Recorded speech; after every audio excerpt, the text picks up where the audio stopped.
Yeah. Prior to doing real estate, I was actually a consultant with IBM for 9 years, led teams and stuff, and liked it, liked the travel. But after 9 years of living out of your suitcase, that becomes a little tiring. And I've always wanted to get into real estate. So we're actually originally from Toronto, Canada, moved here now 19 years ago. And so when we were here for about 2 years, what brought us here was my husband's relocation with his company.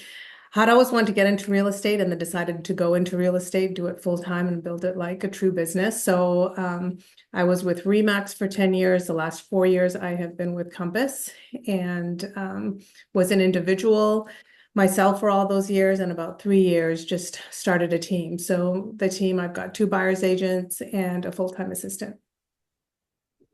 Thank you for sharing that because so many folks who jump on, it's always, do I, am I a team or am I an individual? Do I just operate that way? For me, I've always promoted the team concept, even though I've been a one-man wrecking crew, like Jeff for the most part, Steve Obenshane, one of our, Yeah. you know, members.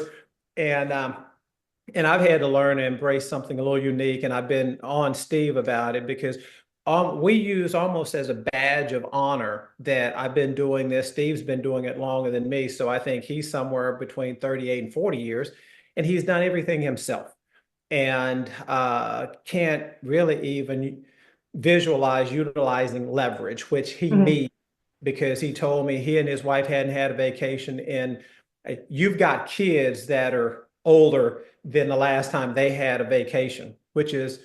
crazy, right? It's just crazy. And it'll push us into an early grave. So, Yeah. Steve, when you hear Yeah. that, you need to utilize leverage like Nina and like, Exactly. Like when I got into it, after about 2, 3 years, I was doing good. I was ranking, getting good production, and that's when I realized that I needed to get an assistant because, I wanted to still be a mom, and my kids were young when I had got into it. Now they're 17 and 14, but at that time I had just had my second one. My older one was 3. So I realized like I needed the assistant. So all the times when I'm going to pick them up to carpool, dropping them off, there's someone in front of the laptop who could be answering emails, sending out contracts, doing the DocuSign, that type of thing. And I was up at night trying to catch up on all that work, which wasn't great. right, To me, that's kind of like sometimes when you're scaling, the best hire is to hire that assistant and then make your time more efficient. And really, when you've then maxed out your time, maxed out your assistant's time, that's when you then maybe feel ready to say, okay, now do I hire another agent on my team? And so that's the route I took. And I think, the unfortunate thing is that sometimes in our business, when I was going through it, you try to find teams that are really successful that would kind of be kind of like a framework for how you could go ahead to build a team. But one thing that's always important to me is like, well, what's the net take home, right? And I think the thing is when you are looking at a business, a lot of people are looking at, oh, I have this much in gross sales and everything, but really like, what's your net take home? Some agents are spending a lot on marketing, and so they may have really high sales, but then you have this huge marketing budget, and what are you really making at the end of the year? And so for me, that's where my whole business background comes in, and I'm very kind of strategic business process improvement is what I used to do at IBM, and trying to really take a look at that and analyze it. And that's what I've always focused on. It's like, what is going to be your take home net at the end of the day?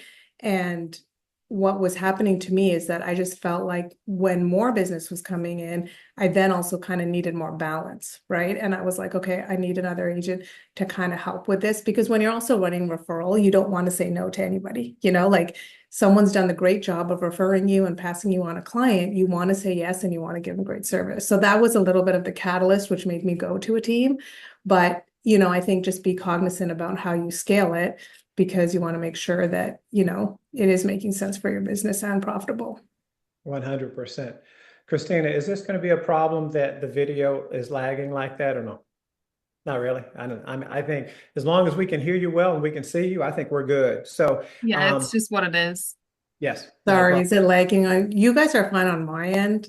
Oh, Sorry. now you're perfect. You're perfect now. Wow. Okay. So, and again, it's interesting. I think, Nina, that's why that's why I've always felt such a kinship and a bond with you, because I agree. We've been trying for years now, and I think it'll happen soon, that all the accolades and awards that we all get, the one that we've never seen is the net. And that's an award I can promise you is coming, because typically in our company we scale, especially for a team.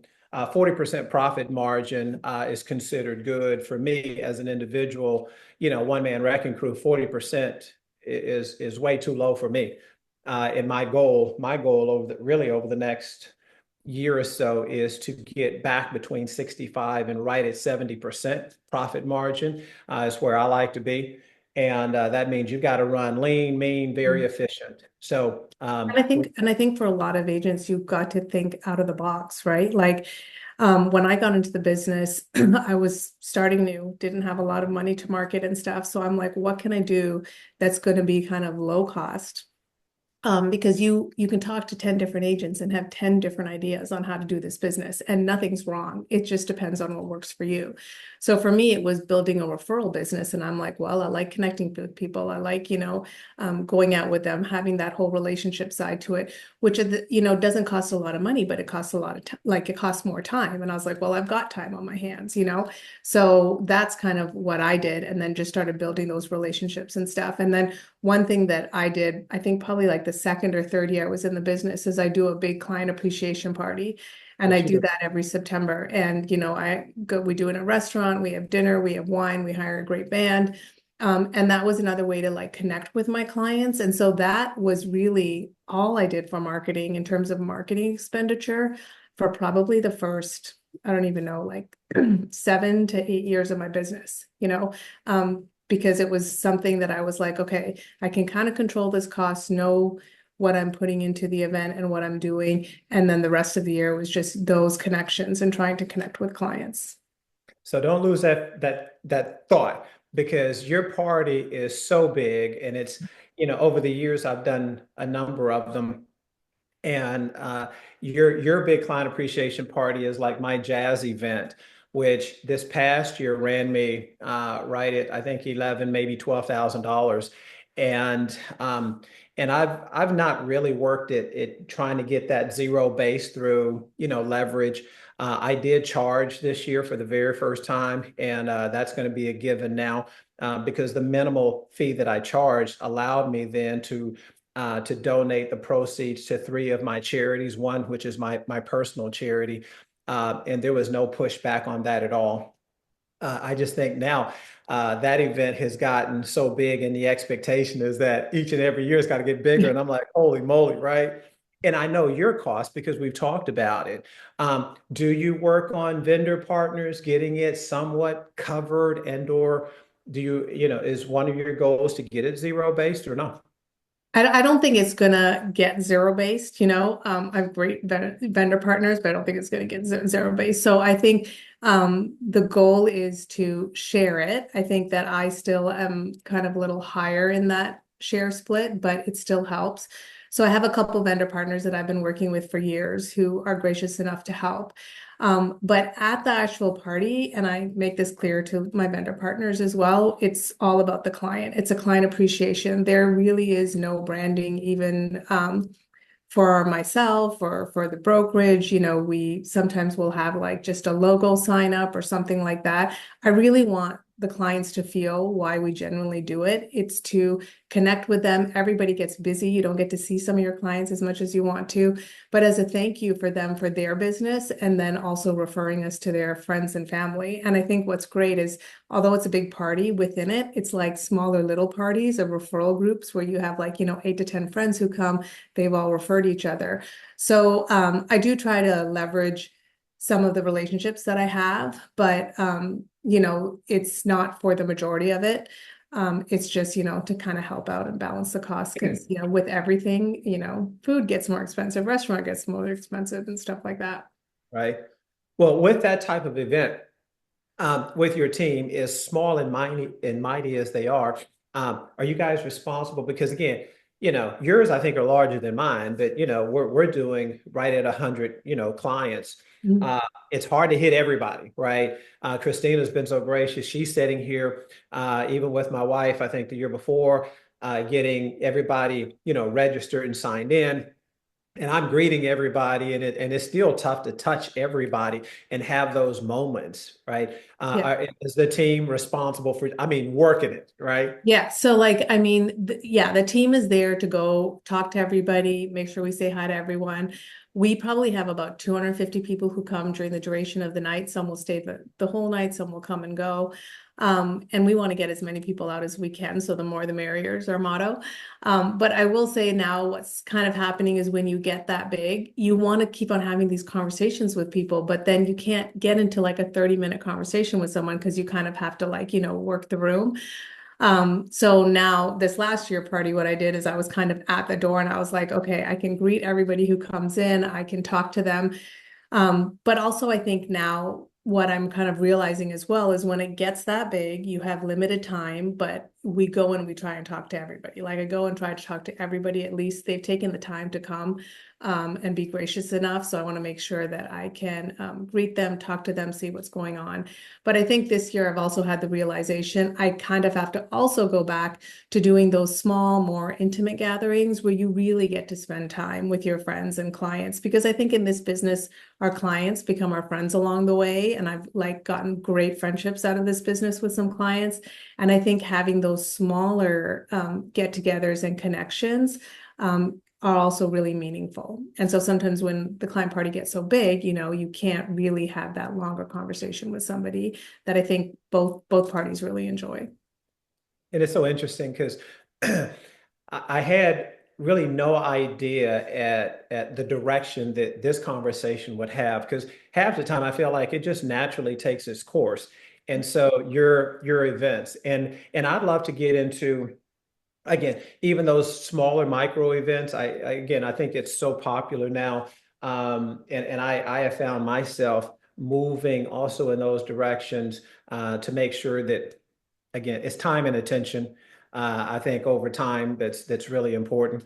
Um, there was, see, and because of my age, it was something that I just wanted to hit you with, and I've lost my train of thought, but that's okay. Um, I They'll come definitely, back. yes, I want to get two things quickly, because I think you're the vocal leader of our Elite 20. So tell the people what that group is all about, Yeah. briefly. So the Elite 20 is some of the top 20 real estate agents in the DFW area. You have to be invited in the group based on your production and your reputation, which I think is a testament to how great the group is. I was bought into the group a couple years ago now, and I think it's amazing to be part of this group because you have some of the top agents in there that if you have questions, issues, just you want to get a different perspective on how to handle something. It's been so invaluable to me as an agent in order to help my clients to be part of a group and just run ideas off of other agents and say, what would you do? Or this situation came up, how would you handle it? I mean, we have a good breadth of knowledge as agents, but every transaction is literally something different that can be thrown to us. So I think to have that kind of think tank is like invaluable. I think the other thing too that I tell a lot of my sellers when I go to listing appointments is that you want your agent to be marketing your property and marketing in different ways. And so with the Elite 20, every month we meet and we will actually tour each other's listings. So it's like now I'm getting these top agents into my client's property. They're providing feedback, whether it's condition, pricing, anything that they want to kind of evaluate and say about the property. But I tell my clients it's like taking my buyer database and multiplying it by 19 other agents. So now they're out also looking in their buyer database. Do they have a buyer for you? And I will say that when you have another professional agent on the other side, as difficult as a transaction may be, as many issues that can come up, when you have a professional on the other side, it so much increases the probability of getting it to the closing table and having all parties kind of work together and collaborate to get it done. So I always say when we have another professional agent on the other side, like the transaction will go smoothly, even if there's issues that come up.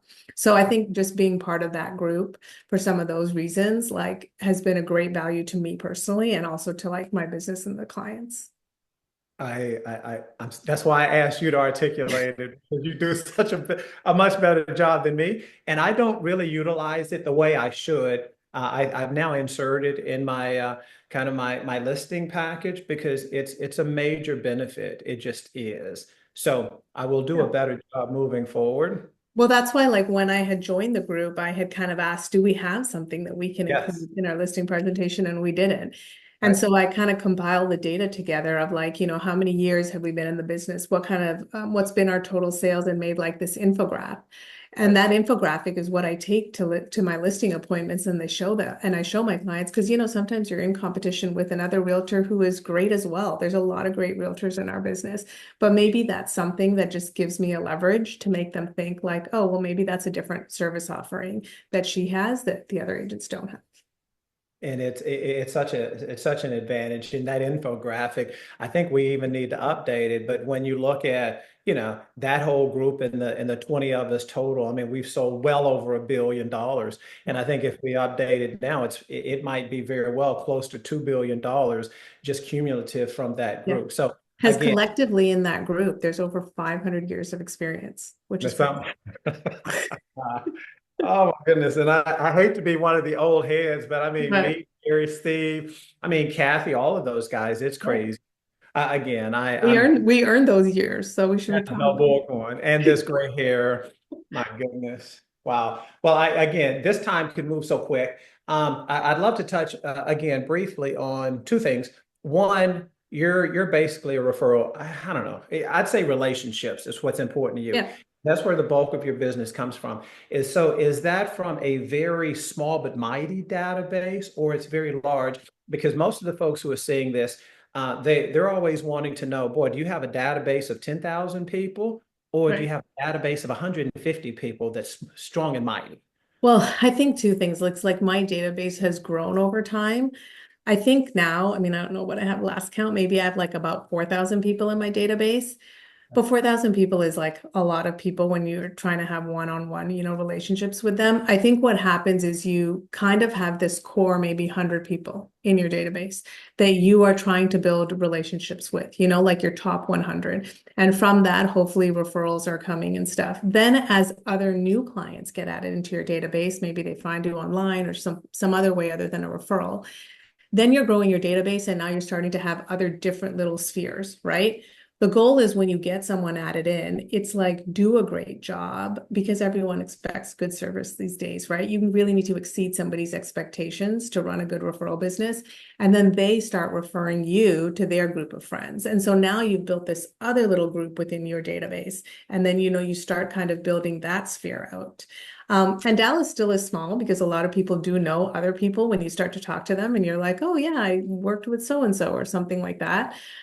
So I think, you can have a big database, but a big database is also overwhelming. I think even if you have a big database, you have to try and think of like, what is your top 100 that you're going to start with, you're going to really love on, you're going to really want to have those sincere relationships with, and then they are going to kind of have you top of mind when a topic of real estate comes up, right? And then you can keep on growing even if you're having more than 100. Like one of my things was that's why the client party was beneficial. I was like, okay, I can get a lot of my sphere and database in one room and talk to them and connect with them. But you just scale sometimes is great, but scale sometimes is hard as well, right? You've got to manage that and say, how am I going to build those groups? And I think also like you have to somewhat be strategic about it, right? One thing that I did this year is we went through our whole database. We try to connect with everybody on LinkedIn, but this year what we did is we added their company names and their positions to our database. And so now if I have a client who's like, yeah, I'm looking for a job. Do you know someone who works, at, let's say Toyota?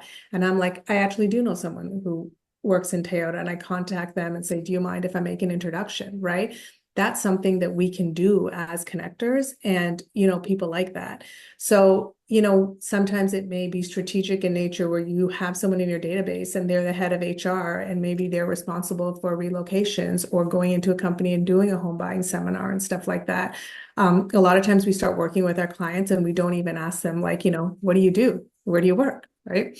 So I think it's whatever database you have, it doesn't have to be mighty. It can be smaller, but you be strategic on how you're working it and what you want to get out of it. I love that because I've done a very poor job of even connecting with many of my clients, even on Facebook. I'm embarrassed to say, but there's a growth opportunity for me there. I don't even believe that I have 10% of my clients we've connected even on Facebook, and that's as basic as you can get, right? So Yeah. And I think like what we did, because I come from that whole process background, it's like we have this whole checklist. So as soon as someone gets added into the CRM, it's like they get a Facebook invite, they get a LinkedIn invite, you know? So if you're doing all of that and becomes part of your process, as soon as you get the client, then you're more prone to follow through. And then when we close out a transaction, we go back and check, like, did we get their birthday? Did we put in their home anniversary in our CRM because we send them birthday emails, we send them home anniversary emails? Did we connect with them on Facebook or not? So you do it at the front of the transaction, but make your check at the end of the transaction because we learned this the hard way. You get to the end of the year and then you're like, let's do CRM cleanup. And it is so overwhelming to go through all your clients and get all of that cleaned up. that's crazy. So what CRM do you use? We use the Compass CRM. That's the CRM we use. Okay. Okay. Because again, to me, I'm always curious Yeah. because some folks, I'm just shocked, and we've got members in our group that really don't have one or don't utilize one. They're very old school, and I feel like I'm the combination of old and new. I like to keep kind of a notebook, and I think I can. That notebook dates all the way down back to 2001 of a great lead when it comes in, who would, who sent me the lead, what they're looking for, that kind of thing. So See, like just I think whatever. that's good. I think the thing is data is probably the most valuable thing in our business. And when you have data that is electronic, you can analyze it, you can run reports on it, you can do things with it, right? So a lot of people don't take time to understand their data. Even if you don't have a CRM, what I had started in the business when I just started is I just had my Outlook. So I just had my Outlook and I would put people's birthdays, I would put their notes in it. But then I was using MailChimp to send out my newsletters. And in MailChimp, you can also send automated birthday messages and home anniversary messages because you can add in someone's birthday and date. So you just really set up that one greeting card for the year and then it's going out to everyone, right? So even if someone doesn't have a CRM, you can still use different platforms to like achieve that. But the reason why I like a good CRM is because even in my CRM now, but so before Compass, I actually used one that was based off of Salesforce. And I can tell you who my referral trees are. So I can tell you that so and so referred these many people to me, right? And who's everybody that referred down to me. Because then you look at the end of the year and you're like, well, this actually, maybe they haven't bought a house from me in so many years, but they're like actually a good connection in my CRM because they are referring me over and over again, right? So at the end of the year, it's always good for us to look at that data because sometimes we think, we are getting a lot of referrals from our database. And then you realize, well, actually, maybe I got a lot this year from open houses or online or just like another lead generation Right. strategy you're using, right? But I just think like data is where a lot of people don't analyze their data. And if they analyzed it, sometimes it's always surprising where we think we're strong, but we're strong in other areas or where there's like opportunities that we can dig into. 100. I think that's where your business acumen from IBM has been a huge advantage to you because again, data is the new gold mine that we understand. It's the reason why, I mean, Homes.com during the Super Bowl, they ran more commercials than anybody, right? Mhm.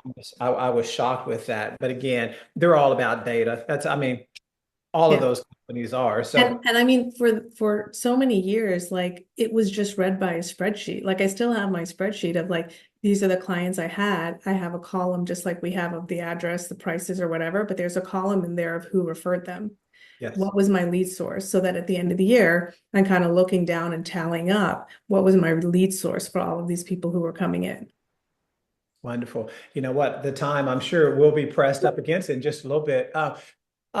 What's your second or third lead source? I would say now, my second or third lead source would probably be online. I feel like, starting off online is hard because we don't really, as new agents, have such an online presence. One thing that I really focused 2 years ago into my business was to have like more of a social media presence. I was like, I'm not into the videos and all that kind of stuff, but that's kind of where it was going. So I kind of built out and also I'd started a team. So I felt like, it's also something that I should do for the team and provide the team. So we kind of built out our Instagram page. I've always made sure like testimonials have been really important, putting them on all different platforms like Yelp, Google, Facebook, wherever we can post testimonials, have our clients post testimonials. And and then I hired like a marketing company to actually do videos and to actually kind of give a polished kind of image of what I wanted our brand to be, did a website. So I think all of that I've seen has really helped to bring on now online referrals coming in. But the one thing that I consistently hear from those online clients is like our testimonials are really strong. So I would say to all clients, like, we do the transaction and then we ask and then we kind of forget about it. Like follow up, ask while you're going through the transaction, right? Usually it's taking 30 days to close. You should be asking every 10 days, like, hey, do you mind to write me a testimonial? So a lot of them have come back and say your testimonials are really strong. And I've like great clients who write paragraphs, right? But I think everybody wants to connect with someone who's like sincere. They can read somebody else's testimonial story, relate to it. And so I'd say now kind of like those online leads have started to come in.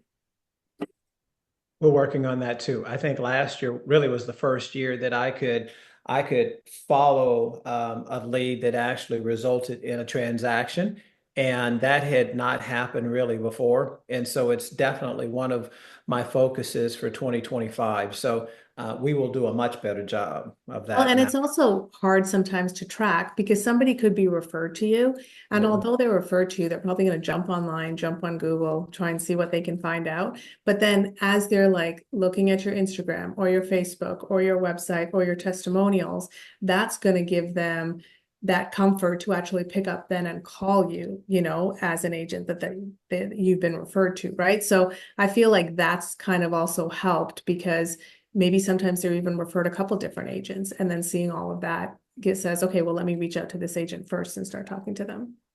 100%. And at Compass, do you guys have I'm assuming that you've got a pretty strong referral network from agent to agents because Yes. last year, 20% of my business came via my agents from around the country. And I'm leaving next Monday and with the sole purpose of really connecting with, those, partners that are now really friends to even strengthen the relationship. Do you have any idea? Yeah. I mean, and that's something you do amazing, which is I feel like an opportunity in my business, like we have Compass Retreat that, I've gone to in the past and you're meeting a lot of different agents and stuff. And there are a lot of Compass agents who refer.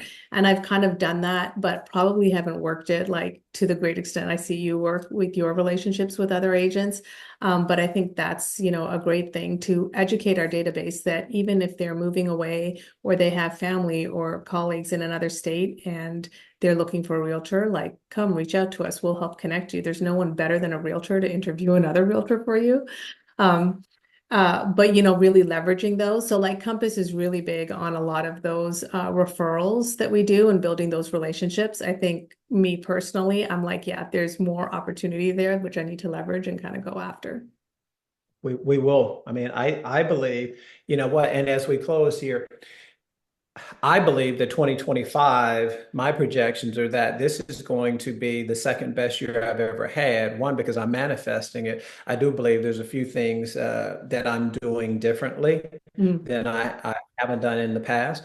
Give me what do you see? What's your vision for 25? Your I think expectations? I What do you think think? 2025 is going to be a great year. Like my goal every year is to, be higher than what I did last year, right? To me, it doesn't matter what the market's doing. It doesn't matter what's going on. I know what I have in control of, and for me, what kind of year do I want to have? So I think it's going to be a great year. There's always market factors that are happening in our market, but I think there's always people who are looking to buy and sell. And being in Dallas, we have such a good relo market which helps us because there are constantly people moving here, right? So I think like in every business, there's going to be factors that happen and affect the business, but also in every business, like you always have those people who are coming out and doing great. And for me, it's just kind of trying to improve and beat my own personal goal from the year before. Do you have a percentage, or would you just like to do better? Because my goal over last year was, and I had it written down. I felt like this coming year, 15 or 20% growth over last year is pretty significant. Matter of fact, it's 20%. That's not every year, but for 2025, it's a 20% growth. That's my growth expectation. Do you have one set, or it's just simply to do Yeah. better than you did in No. 24? So I do it based on percentage and by sales as well. And, I really try to push myself because I feel like, in the beginning there, you're like really, um, kind of hesitant about your goals and you're like, okay, I'll do this much, right? But a goal is only good if it is a reach and it pushes you, right? So I'm always trying to kind of push myself and have a reach goal and be like, okay, let me try to work to that. And then I think the other thing that is surprising that sometimes, I've come across in the industry is that a lot of agents don't know their numbers, like they don't know what are their numbers, right? And Right. so for me, it's looking at that every month, looking at that every quarter. Like it motivates me that if one month was slow, like I got to go hit the pavement the next month and try to like make things happen. So that's another thing that I kind of use to like, how am I actually doing against my goal rather than just getting to the end of the year and you look at your goal and then you're like, either you made it or you didn't. Right. Yeah, our leadership team here, most of us we're on the 12-week year, which I've always liked, right? I like Yeah. bite-sized morsels as opposed to trying to eat the elephant one bite, the whole thing at one time. So it's crazy. Yeah, I get, you know what? See, our time is really up. So as we leave, is there one more thing that you'd love to impart to the audience who will be chiming in when we release this? I think the thing is like I feel like now doing real estate, like I love it. Like it's my passion. My dad used to always say, like, find something you love doing and you will be good at it. Um, Sometimes in this business, it can be hard and it can be all of this, different stuff that we have to deal with. But I just feel like always have fun with it. Like we're in this industry where we get to meet amazing people that we work with. Those people become our friends and we build like, some friendships with them. I would just say, have fun. You want to make sure that you are having fun while you do it, but also, treat it like a business. Amen. It is a business. So treat it like a business, run it like a business, make sure that you have your strategies, your processes, your checks in place. And if you do that and you follow your system, then really the sky's the limit in this kind of a job.